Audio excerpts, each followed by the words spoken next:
किसानों के आंदोलन को 4 महीने होने वाले हैं, लेकिन अब सरकार और किसानों के बीच कोई समझौता नहीं हो पाया है। दोनों ही अपने अपने रुख पर अड़े हुए हैं।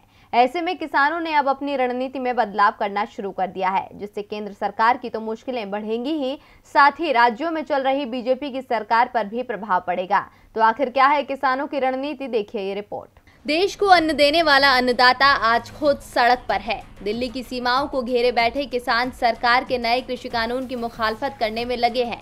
किसानों को दिल्ली की सीमाओं पर बैठे 4 महीने होने को हैं, लेकिन सरकार उनकी इस मांग को सुनने को तैयार ही नहीं है।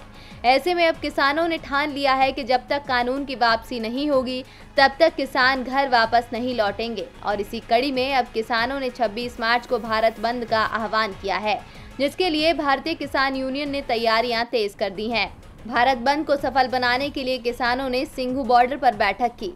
इस दौरान निर्णय लिया गया कि भारत बंद को सफल बनाने के लिए व्यापारी और ट्रांसपोर्ट संगठनों से भी बातचीत की जाएगी, जिससे कि अधिक से अधिक दुकानदार, ट्रांसपोर्टर भी भारत बंद में भाग लें, जिससे सरकार पर ज्यादा प्रभाव पड़े।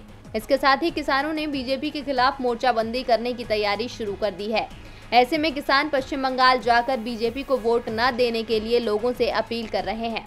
इतना ही नहीं, किसानों ने बीजेपी को घेरने की लंबी तैयारी की है, जिसके चलते अब यूपी के पंचायत चुनाव में कृषि कानूनों के खिलाफ आंदोलन स्थल पर किसानों की उपस्थिति बनाए रखने के लिए भारतीय किसान यूनियन ने नई रणनीति बनाई है। अप्रैल और मई महीने में यूपी गेट पर आंदोलन की कमान उत्तराखंड और राजस्थान के किसानों के हाथ में होगी। वहीं पदाधिकारियों ने गांव कस्बों के किसानों को जोड़ने के लिए ब्लॉक स्तर पर 5-5 कर्मठ किसानों की टीम बनाकर जिम्मेदारी देनी शुरू कर दी है। साथ ही उत्तराखंड में भारतीय किसान यूनियन ने किसानों से संपर्क भी तेज कर दिया है। वहीं यूपी गेट पर 23 मार्च को आंदोलन की जिम्मेदारी युवा किसान संभालेंगे।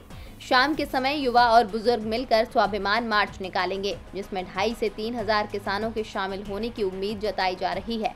अब किसानों की इन रणनीतियों के साथ केंद्र सरकार जहां चौतरफा घिरी हुई है, तो वहीं अलग अलग राज्यों में चल रही बीजेपी की सरकार पर भी इसका प्रभाव पड़ना तय है। जिसके बाद अब सरकार बैकफुट पर आती है या अपने अड़ियल रुख पर कायम रहती है, ये तो समय आने पर ही पता चलेगा। डीबी लाइव की रिपोर्ट।